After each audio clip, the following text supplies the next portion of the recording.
The average American consumes 4,500 calories on Thanksgiving. I don't know if I'm going to have that many this week, but we're going to talk a little bit about that today on Open Interest.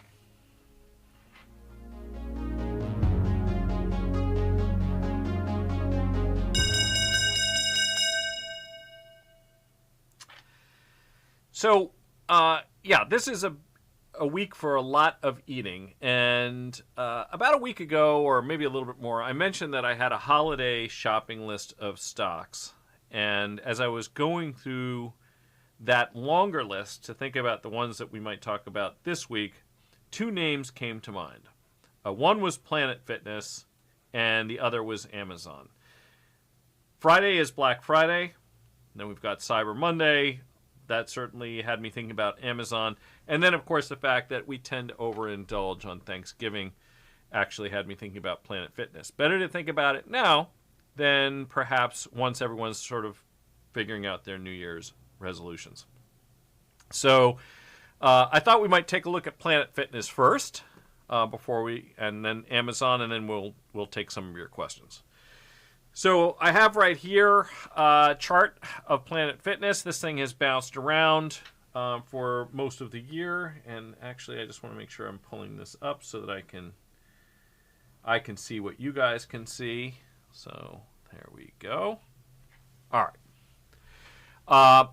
Better than expected results. That's the reason for this pop that we saw right here. Let's just take a look at the financials. So it's not that this thing is immensely cheap, but this is really a great grower. It has, consistently delivered double-digit top and bottom line growth. Now, the thing about Planet Fitness that is a little bit different than some healthcare companies, based in New Hampshire as it happens, but the interesting thing is that the franchise model is very asset light. You can actually see that if you look at the balance sheet. But effectively what that means is that they aren't taking on a massive amounts of risk for build out. The other thing is that it is kind of consistent with the predicament that Americans find themselves in, which is that costs have gone up quite considerably, and as a consequence, middle and lower income Americans are struggling. Planet Fitness tries to target not the highest end demographic necessarily, and their memberships start as low as $15 a month. I'm not trying to advertise for them. There is no Planet Fitness in my neighborhood. I actually was, as I was looking into the company over the weekend, I was trying to see where the nearest one to where I am is. It's not close by. I have to go over a bridge to get there. But $15 a month, and what they call it, their black membership, which I assume is a higher tier, is just $25 a month. Compare and contrast that to what my supposedly discounted health club membership is that I recently signed up for at something like $270 just for me. My wife and kids are members of a different club. So this is definitely a more accessible price point. We can see right now that the stock at about $109 is trading at about a little over 30 times forward earnings, with year-on-year anticipated growth for next year of about 17%. So that gets us to a PEG ratio of less than 2, which isn't bad. And we also see that they've got, decently growing free cash flow.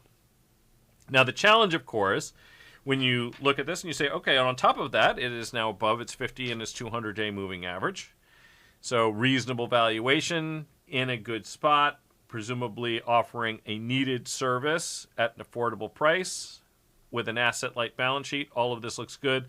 What's not so good is that if you're looking at it right now, rather than a month or two ago, the stock is actually up a good bit.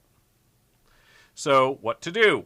So this is one of those situations that, as I've talked about before with call spread risk reversals, the logic of the call spread risk reversal is that you get some participation in the event that the stock continues higher, but that your commitment to participate in the stock is going to come from some place a little bit lower, arguably as close as you can get to the price the stock was before the most recent news came out. In other words, wouldn't it be okay if we could buy the stock at the level where it was trading before new information was revealed to investors that took it to its now much higher level?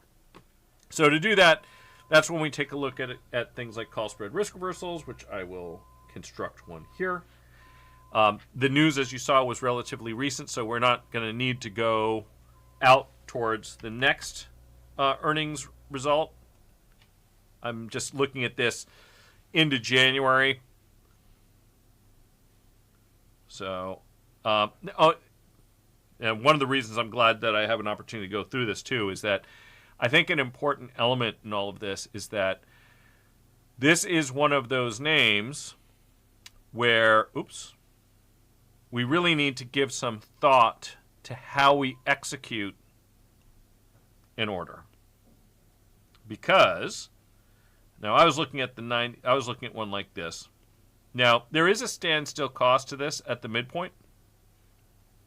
And this is interesting because it's a little bit higher, actually. This midpoint price is a little bit higher than what I was seeing when I was looking at this over the weekend. But the reason for that is that the bid-ask spread on some of these options is fairly wide.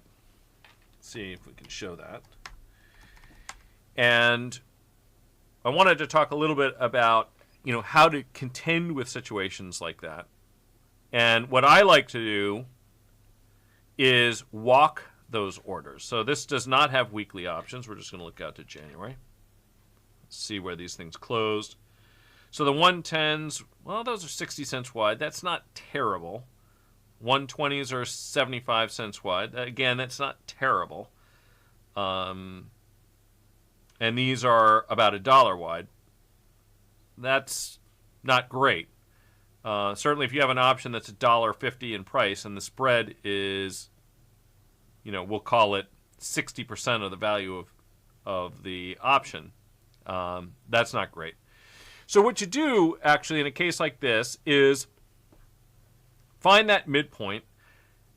Because the spread can be very wide, what I typically would want to do is go by whatever the minimum pricing increment is. So this is probably going to be nickels on a buy contract basis, or it might be a dime or so in the complex order book.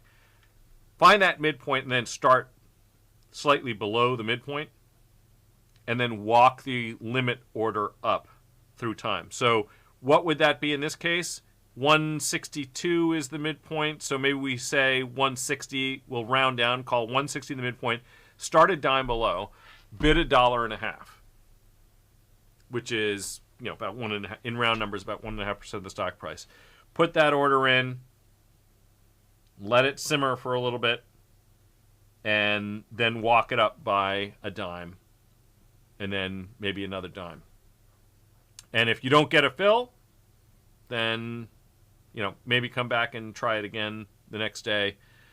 The other alternative would be to take the piece of the trade you like best.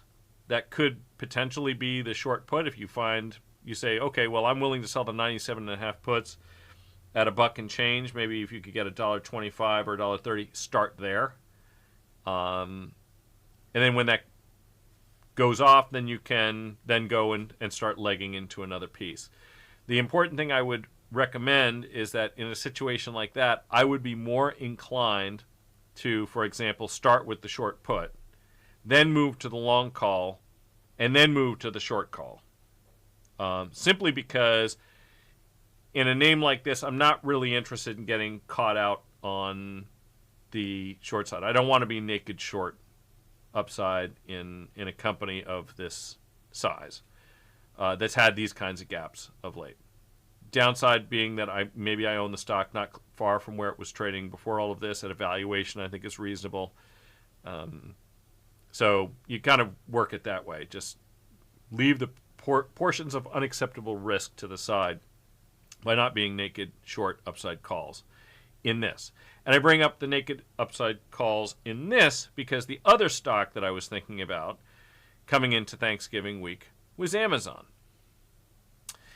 And I think we've talked about Amazon in the past, but I thought I would bring this up again because I thought Amazon might set up potentially for a strangle sale because it has fallen quite a bit. I expect that it's probably going to bump into some resistance if it should recover back to these highs. And it might be inclined. I don't know if it's going to try, but there's an unfilled gap in here. We just filled that one, right? And that wasn't a huge gap because really that gap starts over here. Right, it's right that. So I was thinking this might set up for a potential strangle sale. This is the kind of stock where I don't mind being naked short upside. Why? No one's going to come along and take out Amazon.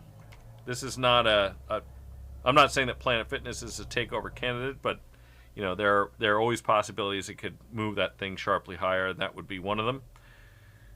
But here I don't mind it because that's just not going to happen here. So the risk of getting short the stock at that higher level is one that I'm willing to bear. So we're going to just quickly adjust this here. Again, I'll just look out to January, and we're going to sell calls and puts. What was that? That was about 250, right? Yep.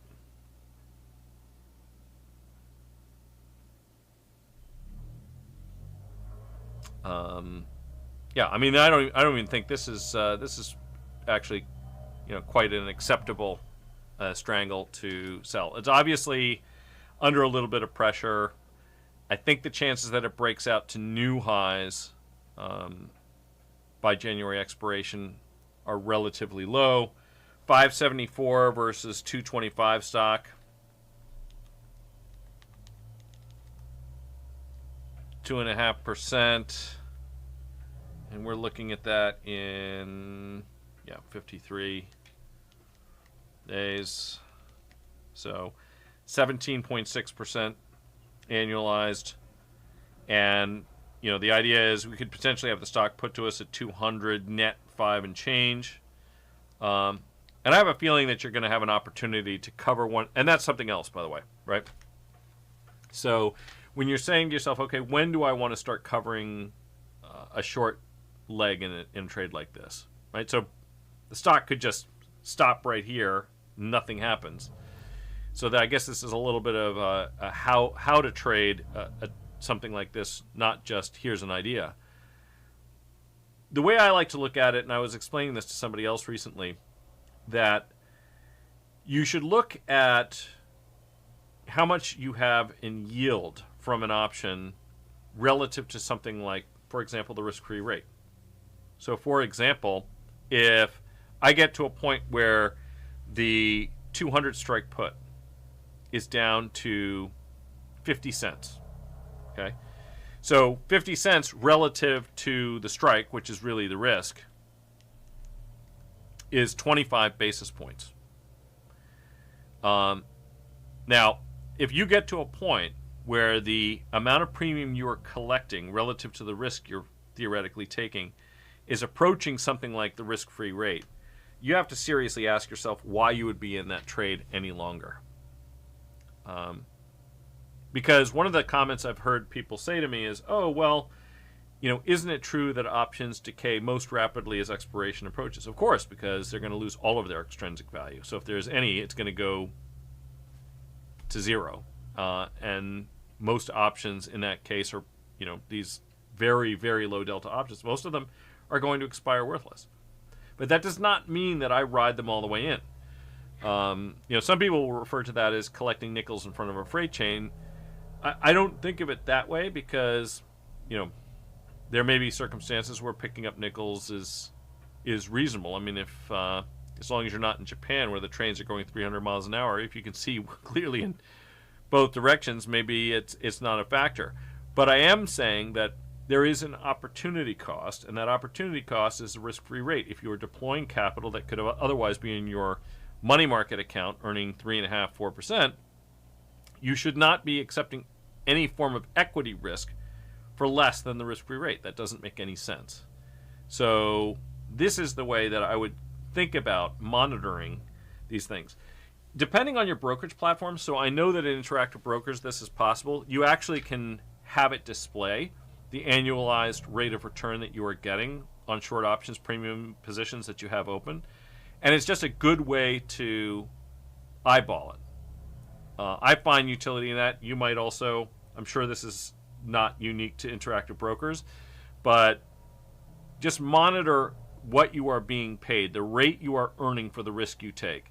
And you'll notice that when you start to say, oh, wait a minute, I'm only getting 6.5% to be short options in XYZ stock or whatever it is, I'm not comfortable with that rate of return.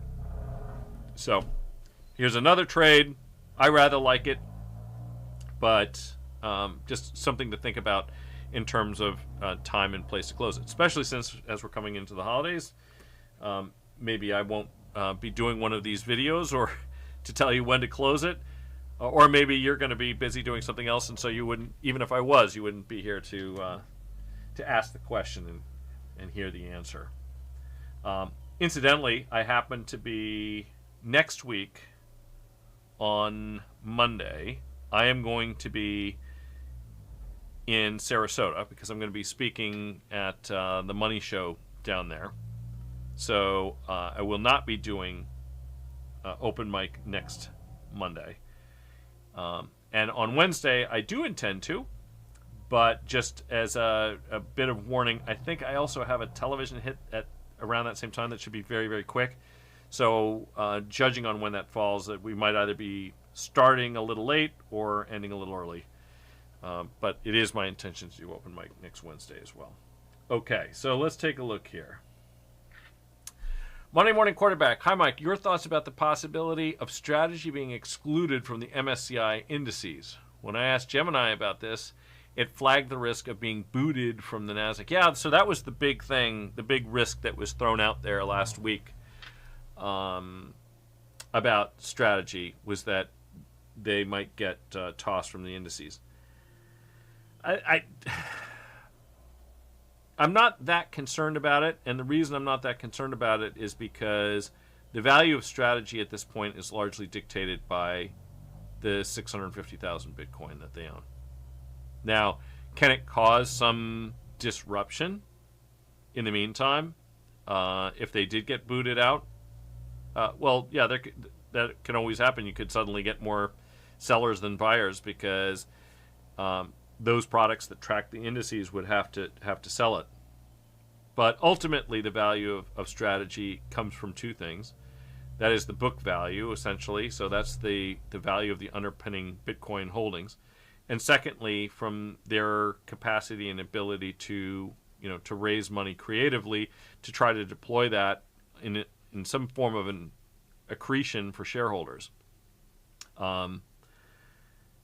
It does hamper the ability, I would say, to get back to the big multiples relative to the value of its Bitcoin holdings that the stock had previously enjoyed.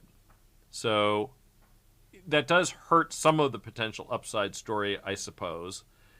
But this is not a huge concern from my perspective. It is a risk. It would have any short-term implications.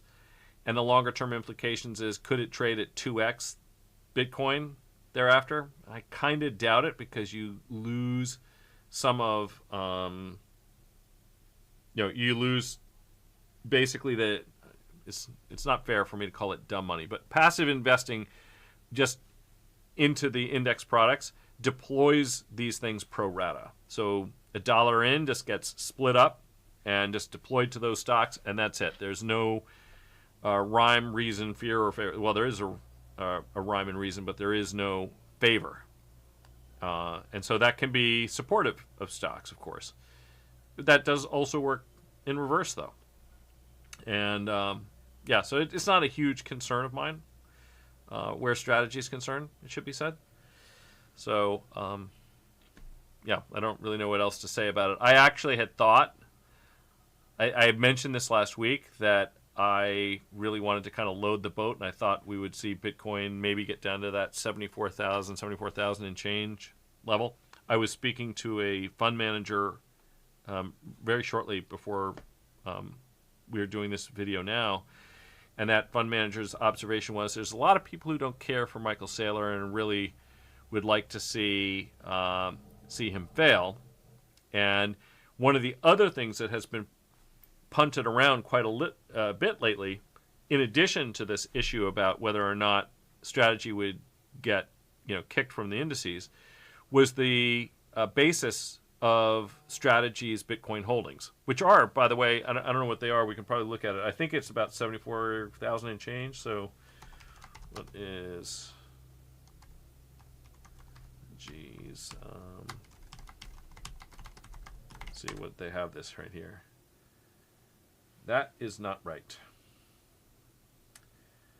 So maybe we can, so here's one that's saying the average purchase price is 66.4. I'm pretty sure 74,000. Okay, so that's right around that same number, which is, I don't think that's a coincidence, but I thought anybody who was kind of leaning into it might have been targeting that as a level. I don't know that we're ever going to get down to that price, but I started to think it was particularly compelling at around that level because like I said, I think there's a lot of people who are kind of shooting against it. So as of 5 hours ago, according to Barron's, 649,870 tokens with an aggregate price of $48,370,000,000. So let's just do that really quickly.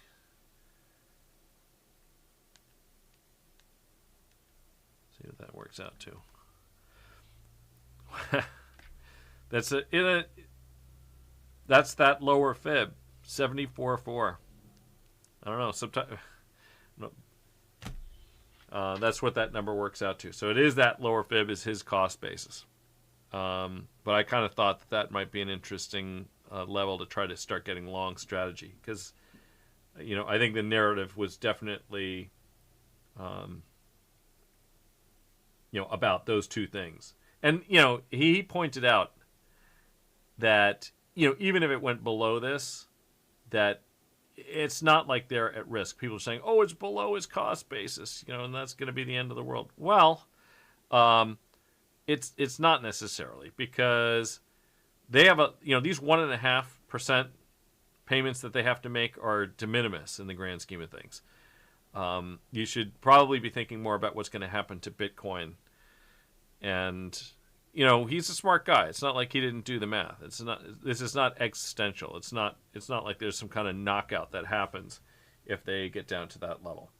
Obviously, it's not good for them or for anybody in Bitcoin holdings of any kind or anything correlated to it. But, I'm not overly concerned about it. Dividend degenerates. Afternoon, Mike. Great interview with Coach today. Oh, yeah. Well, thank you for watching that. I do videos with others that have following on YouTube and answer questions about things, and I did spend a little bit of time on one of those. So yeah, maybe you can put the channel in here for others if they happen to be interested. I'm happy to get people pointed in that direction. Joseph came and hi Mike, happy Monday. I want to trade BTC options but really didn't find a good product. Nano futures only 7 DTE on coin. Is it better to trade BTC via IBIT options? Thank you. I think that's a fine product. I would add, by the way, we do trade these in pretty decent size actually. See if we actually, I think my guess is we probably traded some IBIT options today. Let's see how many we did trade. Let's see. So we traded 1,000, 5,000. Yeah, we traded about 26,000 IBIT options today. So, I mean, I guess, if you're going to say do as they say, and also as they do, I think IBIT options are fine. Let's take a look at IBIT options really quickly, and I have to make sure I switch the screen so I'm not revealing too much that... So first things first. How good a product is IBIT? And IBIT is not one of our products, right? So I'm not, it's not like I'm trying to hump this thing for no reason. I'm just saying that it trades like a stock. It's a liquid ETF. The next question that you want to ask yourself is, okay, fine. Does it actually track spot Bitcoin? And to answer that question, we can actually look at it like this. And I think the answer is pretty clearly yes. Is it, has it underperformed here a little bit over the course of the last year? 1.2% relative to spot. But is that a big deal? You can see that there's actually periods of, that relative performance, there have been moments when it actually went the other way, as these spikes down here would reveal, right? So even if you are, you might expect to have a little bit of a drag as associated with the management fee, which it's a fair question. I don't even know what the management fee of this one is. 25 basis points. That's nothing. That's totally fair. Trades like a stock. It's liquid. And the spreads are tight on the option side. Yeah, these are very reasonable. 73.79 on a nearly $3 option. 4 cents, 4 cents, 3 cents, 3. Yeah, these are totally reasonable options to trade. I would have no problem recommending that people use this. Traded 1 million contracts a day. It's totally... and like I said, we traded it ourselves. Right? So practice what we preach. Okay. Can you answer whether there's a strong correlation between... between BTC and IBIT? Yeah, okay, so I think I've answered that one because we just showed it. Bob, thoughts on Netflix considering Feb 100 long calls, but seems expensive. Netflix itself, I don't think is particularly expensive. I don't know if you're talking about the stock or the options, but let's look at the stock first. I've often described this as an unregulated utility. The stock's down a bit too. Well, not today. Let's see how much. Yeah, so it's below its long-term trend lines, which is not phenomenal from a technical point of view. But I do like the stock from a fundamental point of view. We're going to get to that in a moment. See what other technical approaches have to say. Long, short, long, short, long, short. Okay, a little bit of a mixed bag, I think we can safely say. So you're looking at the Feb 100, so you're looking at in-the-money options. 315, we'll call it 107. 34 times on a 28% growth rate. Free cash flow growing. Oops, I should.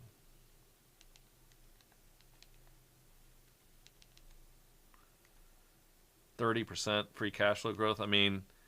30 times earnings for something that's growing free cash flow 30% a year. Top line growth still in the double digits.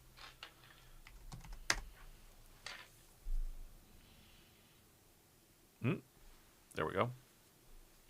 Let's see what the expectations are. So I don't know if I've shown you guys this screen before. I don't think. Now that I think about it, I'm not sure that I have. This is one of those businesses that people just look at a handful of sort of key metrics, and so I just figured I'd share these with you guys if you want to see them. Obviously the revenue and diluted, the sort of the high level revenue and EPS and free cash flow numbers I typically do show. But in this particular case, everyone's going to be saying, okay, well, what about the, subscribers and the subscriber growth and all that kind of stuff? So that's what you're going to get over here. I'm going to leave that up for just a second while you guys, if anybody wants to look at it, I'm going to give you a second to scrutinize that. Where did I put this? There we go. And in the meantime, on a separate screen, so that you guys can look at that for a moment, we're going to take a look at how expensive the February 100 options are relative to what's actually going on with the stock. So, for that exercise, I will now go to, that's about 3 months out, and let's have a peek. Here we go. So this is the price of those options in white. And orange is how volatile the stock has been over the last 30 days. So are these options expensive? A little bit. There seems to be a little bit of a volatility risk premium there. Just for comparison's sake, the historical volatility over the course of the last year has been 32. Oops, yeah. So that's this number right here. And we can see that you're paying 35. They are a little more than what the realized volatility has been. But is that unreasonable? I mean, is 3 clicks too much for volatility risk premium? Not necessarily. The thing about it is, though, that from my perspective, I actually would think, because you're not trading vol per se, you are making a directional bet on the underlying stock. And, the way I start to look at it when I think about it in that sense is, how much am I paying away?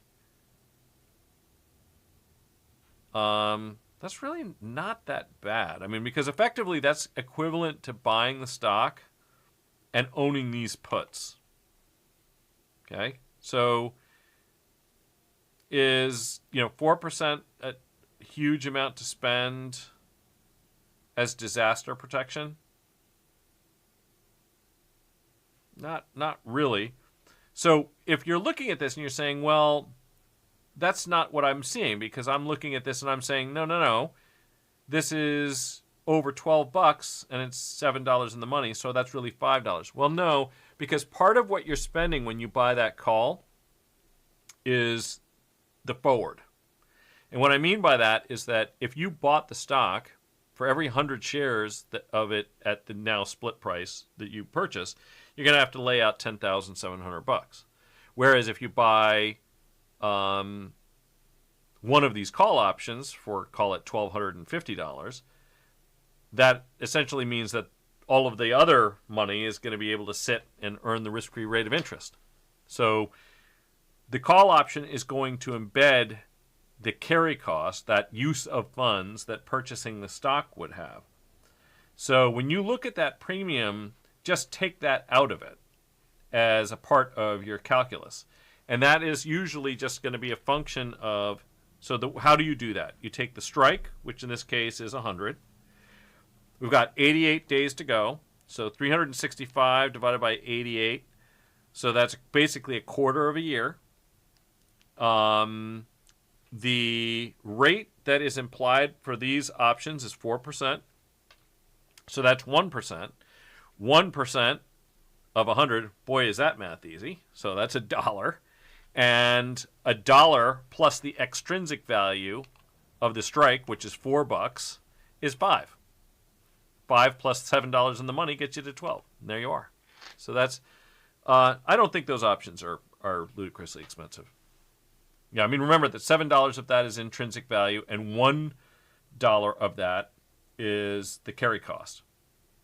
So basically, 8 of the 12 is just embedded in the fact that you're not putting up the cash to purchase the shares, and the fact that it's $7 in the money already. So now you're really saying, okay, is the 100 put worth $4 or thereabouts in round numbers? I think it is.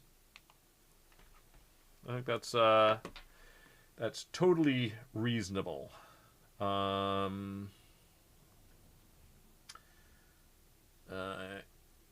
Okay, so you are spot on in answering questions. Well, I don't know if I'm spot on in answering questions. I try to the best of my ability. Hopefully, you guys find some utility in the things that I have to say. So let's just talk about Netflix, though, for a moment, because this is a stock that I have mentioned on more than one occasion that I like. I will add that, and as far as I know, he has not changed this position, but certainly one of the smarter traders and investors that I know. I've known him for a very long time. I've actually known him even since college. I worked for him many, many years ago. So over 20 years ago, I actually worked for him.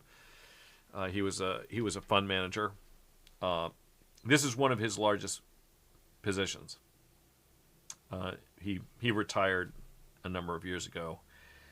Was only in his 30s when he retired, so he was a very good trader indeed. And he has a huge position in this thing by most individuals' point of view. And, from my perspective, this is one of those names that, because the only thing that I take issue with is just where the stock is at the moment. There's that old saying that they have, nothing good happens below the long-term trend line.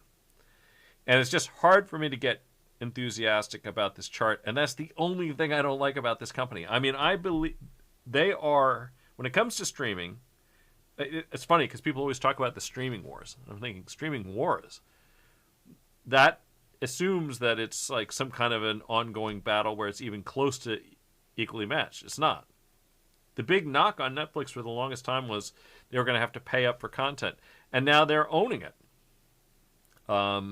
It's them and then it's everybody else. And I honestly think that if American consumers start cutting costs, this one is going to be the last one to go. So all of that said, the next question would be, if I like the stock, which I do, I think it's fairly valued, which it is, but I don't like the technicals, what would I be inclined to do? I would be inclined to just sell puts in this thing at this point, which is kind of interesting because that's a little bit of a contrast to what you're thinking about, Bob, in Netflix. I think that those 100s are very reasonably priced, but I also think the stock is reasonably priced, so I don't feel like there's huge risk in potentially owning it down in and around that 100 level. If your reason for using those long calls is because you want leverage, I think that's a very reasonable way to get it. And if you have a catalyst in mind that you're trying to own it for, such as earnings, which those February options capture, that again is very reasonable. But without talking out of both sides of my mouth, I will also say that I think it's very reasonable to simply purchase the stock here. So if you're looking for leverage or you want insurance below that 100 level, and by the way, your insurance is really coming in around $96. So let's just get back to that chart for a second so that we can sort of see what that means. So you are going to be better off having bought those call options rather than purchasing the stock here if the stock gets down to about this level here or below. And again, it's technically it's not in great shape, but fundamentally it's one of these things where stocks stocks fluctuate, as J.P. Morgan said. And, if you bought the stock at $100 and it fell 10% to 90, or even 15% down to 85, that gets you down into this level over here. Is that a catastrophe? I mean, we don't like for it to happen, but it's not a big thing, really. That's just my 2 cents on that. Monday morning quarterback. It's on my list if the AI house of card falls. What would you put on such a list? It is interesting. I was talking about this last week, and that is that I definitely feel some cracks in the more speculative trades going on right now, which is the reason why I came up with that shopping list that I mentioned. And did I put everything from that shopping list up? I'm not sure, but let me bring this up. Where did I put that?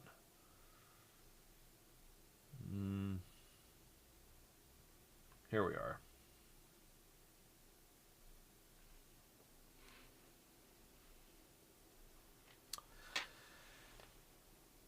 So on that shopping list, well, Amazon, which we just talked about, Alphabet, which I've been bullish on all year. It was in my acronym, my CNBC acronym at the beginning of the year. I realize it's up a lot.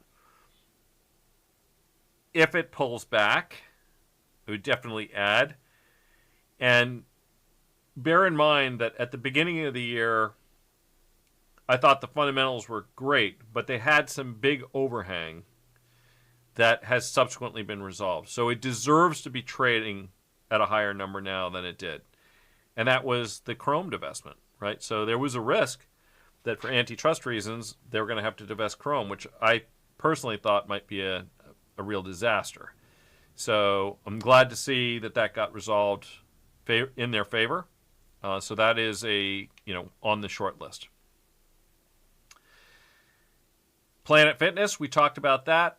ON Holding, this is an interesting one because this thing is now actually trading at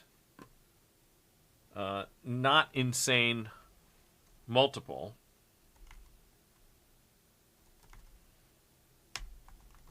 Certainly at the lower end of its range, which I'm going to show here. So right now it's trading at about a market multiple, just under 26 times earnings, above the group, but deservedly on a growth basis. But this is so if we're looking at it on a forward earnings basis, this is the range right here that it has traded in. And you can see that basically within the last 2 years, it's at the lower end of that range on price to forward earnings, price to forward EBITDA, price to forward EBIT. EBIT is arguably a better metric. We tend to use EV/EBITDA, sort of like a habit in the business, but depreciation and amortization are real things, and we probably shouldn't just dismiss them so readily. On the other hand, the tax consequences are something that you might want to look at independently, because depending on how you structure the balance sheet, that may or may not be a factor. Same thing with interest. Like that's a capital structure issue, not an underlying value of the business issue. But this is also not behaving that well. But you're asking stocks to buy on weakness. I think it's safe to say they got a nice little pop here. It's still in real technical trouble. It's really been tangling with this first sort of trend line, but my thinking is that's another name that I would add. I put Citigroup on this list. I think I talked about this a couple shows ago, that I also like Wells Fargo, just because Wells Fargo was trading at a discount to the group. You can't look at Wells Fargo's fundamentals quite the same way we usually do, which is how are they growing? Because they couldn't grow, because they were in trouble, and things that they were told they could not do as a part of the penalties that were imposed on them for the opening of accounts that customers didn't ask for and things like that was that they couldn't grow that business. I think they have put that behind them, and they also don't have a lot of junk on the balance sheet as a result, and they trade, I believe they were trading at a discount. Let's make sure that that is still true today, because I haven't looked.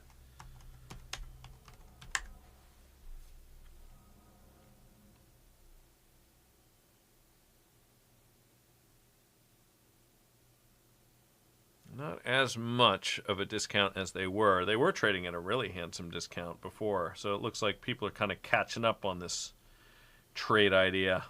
So it's not as compelling as it was, I guess. But this was one of the ones that I kind of liked relative to JP Morgan. Yeah, and I guess I'm not alone. And technically it looks like it's in pretty good shape. But yeah, so Citi, Wells Fargo on weakness. I think those are also reasonable.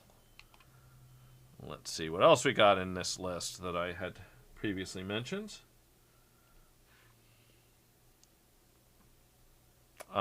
Lilly, they obviously have the catbird seat in the weight loss drug area, which I thought was really important, and actually multi-use. So they were, there are other cases other than just strict obesity where this thing could be, where some of these drugs can be used, including sleep apnea, as well as diabetes. Of course, these are huge addressable markets, and that one had also fallen. So let's take a quick peek at that. Oops. See where it is now. This is what comes from, oh wow, it took back off again. This thing has had a phenomenal month. So this is what happens when you pick stocks and you put it out there, I guess. Still, I didn't realize that it had taken off quite that much. We do own some of it. That's one of the things when you're not paying attention line by line. But yeah, I mean, this is really this secret part in all of this right here, right? So we're looking at something that's trading just over 30 times earnings. It's growing at 33%. Top line growth is 20%. It is not a business that is going anywhere. I guess everybody wanted to buy this into the Thanksgiving holiday. So on a pullback, how about that? I like it on a pullback. I guess I'm glad I put that article out a little while ago. Already, that one's looking pretty good. All right, what else we got in here? Coherent, this has been on a list for a while. Same thing with Micron. I've had both of those on my list for a bit. Newmont. And yeah, that's kind of a seasonal one. So hopefully that helps. Kind of a list of stocks there. I can't believe that I had missed that Lilly was up quite that much in such a short period of time. What is that thing up now?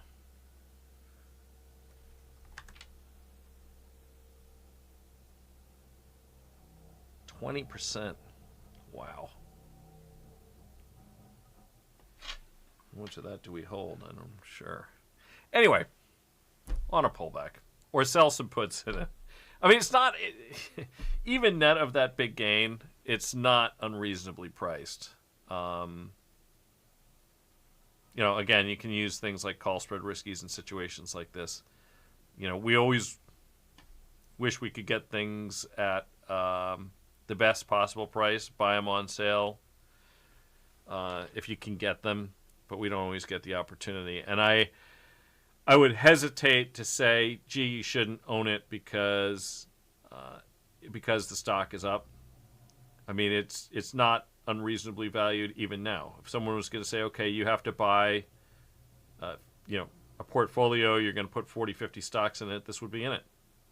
I wish I was paying the $800 or so that this thing cost a month ago, but that's, it is what it is. It's a good business at a fair price. When I wrote the article, when I started talking about this a month ago, it was a good business at a great price. So it's not overpriced. I would say that.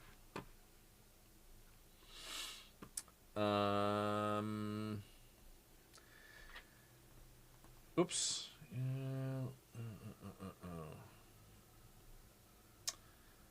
Eileen, hi Mike. What is your opinion on Otis? I don't have one, but maybe we can look at it together and see what we think. That's not a name that comes up very often, if ever. All right, so what do we have here? One of the reasons that it probably wouldn't be on my radar that often would be, a lot of you know that my attitude is buy an index and then start going stock shopping. I use the following kind of criteria, and Otis would not fall into my criteria because one of the things I look at is you've got to have a long-term compound annual revenue growth rate that is greater than GDP growth at a minimum, and maybe even preferably better than the S&P, which is substantially better. That's going to land in the plus 5%. But actually, I was looking at this earlier today, and I was screening on a bus on greater than 3 for what it's. Oops, I'm on the wrong one. That's EPS. Sorry. Did I switch my columns around here? Where? So this is the filter right here that it wouldn't have met. We can go over here and we can see that this is pretty anemic. This thing was doing 14.3 billion in revenues back in 2021, and on an inflation adjusted, on a constant currency basis, this is definitely lower now.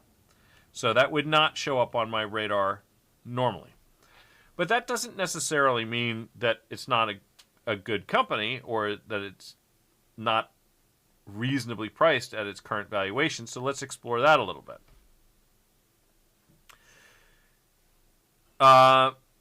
This thing is trading about 21.5, 22 times. So it's trading at a slight discount to the market overall. Let's just look at next year's estimated earnings. I'll give it the benefit of the doubt and say it's going to make $4.50. That's 19.3 times. Decent free cash flow by the looks of things. 20% free cash flow growth. And free cash flow to EBIT, enterprise value, 4% free cash flow yield relative to enterprise value. That is also not bad. And they're forecasting 4.7% top line growth for next year. That's so reasonable, not overwhelmingly exciting, but reasonable. How's the street feel about this thing?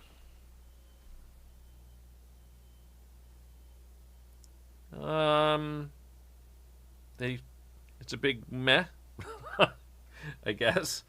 6 buys, 9 holds, 1 sell. What is the? I wonder what the bull case. What is the bull case for this thing?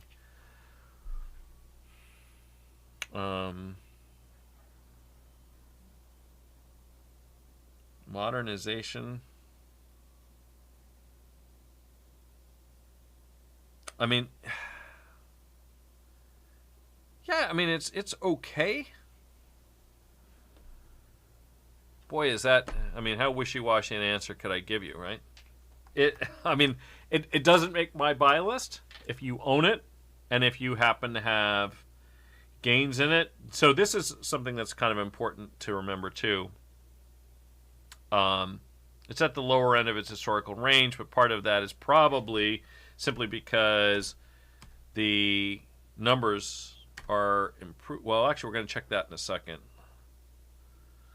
Oh, it's been getting cheaper. So technically, it's not in very good shape.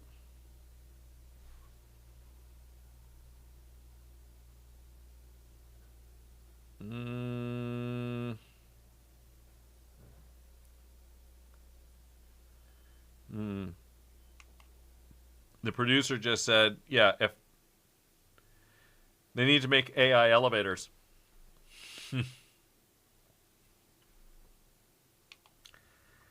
It's not on my short list. I mean, here's the question you ought to ask yourself, right? Do I want to, is there a compelling reason to buy this thing over the S&P? When I have better top line growth in the S&P, better bottom line growth in the S&P, I have diversification in the S&P, I probably have, in the aggregate, a better balance sheet in the S&P, and I'm paying 2 turns more. However, if it gets a whole lot weaker, let's see how far back we can go here. It does seem like maybe we're shaping up on, is there some kind of long-term trend line that this thing could potentially be bouncing off of here?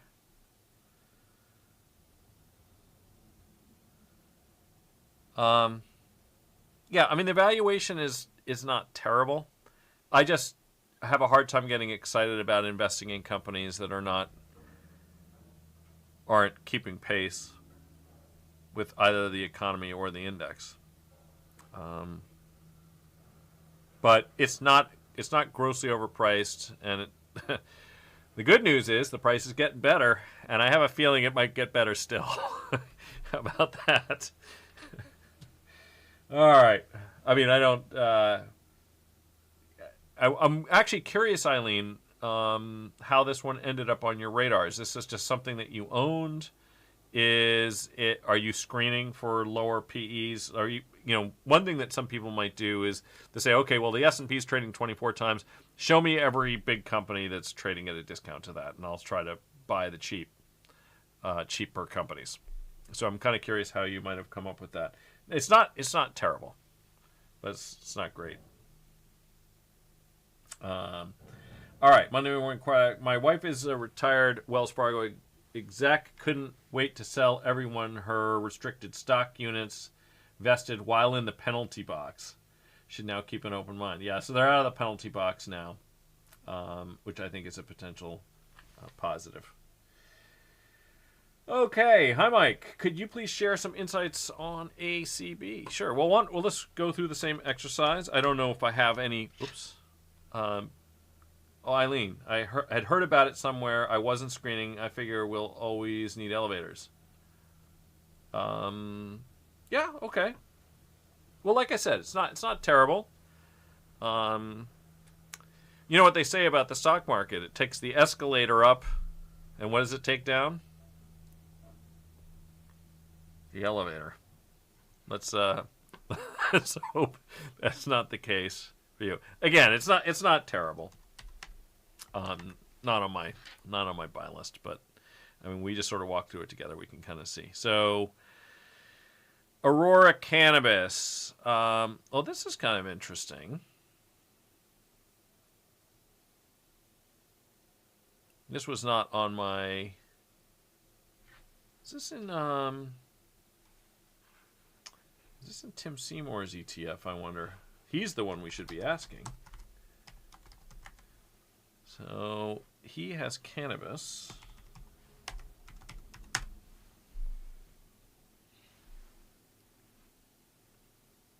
Does he own Aurora?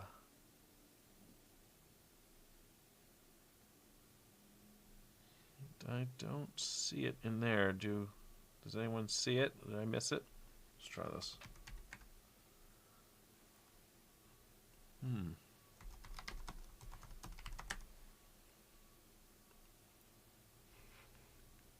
Why is it not finding him?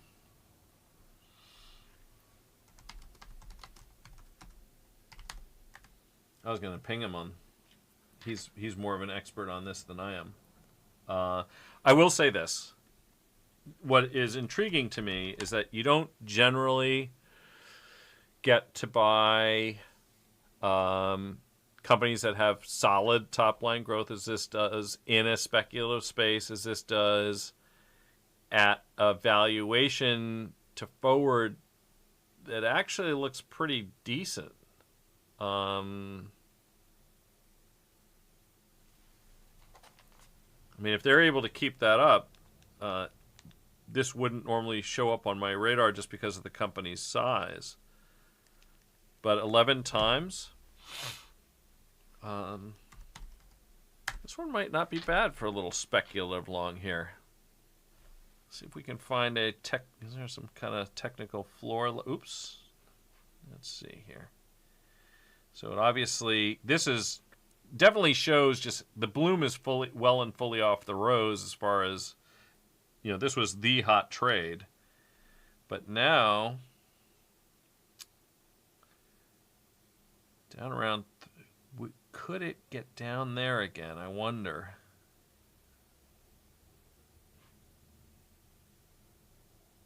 Does seem to be bouncing off this $4 level. Speculative long? Okay. I'll go along with this one. Almost no chance to trade it with options is my guess, because it's dollar cheap. The stock itself is potentially just an option.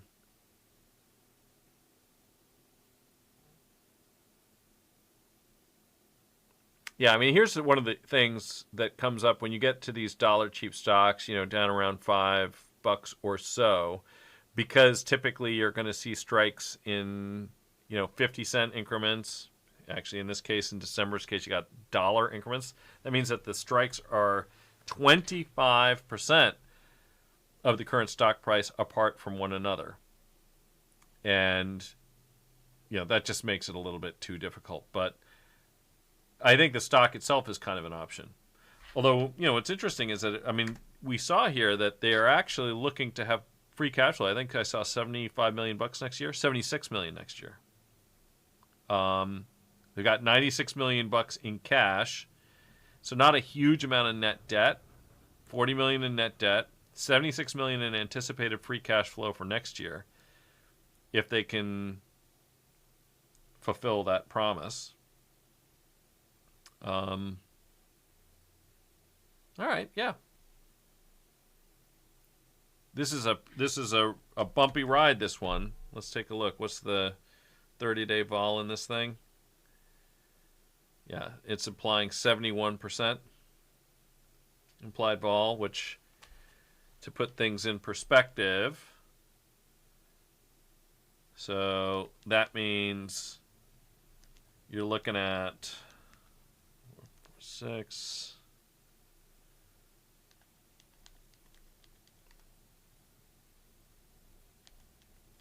Yeah, you're expecting moves of about 16 to 17%. The average move on a monthly basis should be about 17%. So, hold on to your hat when you're trading something like that. But it doesn't look unreasonably valued. They don't look like they're getting into any kind of trouble with respect to liquidity problems, ample liquidity, and not a bad multiple.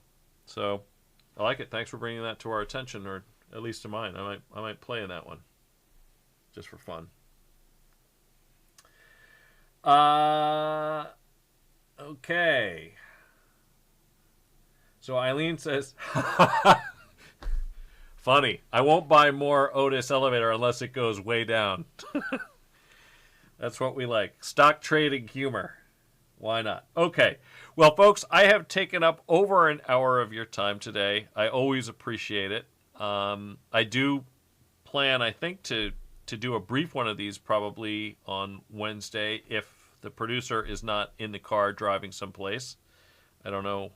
Producer, are you available? You can get in my ear and let me know.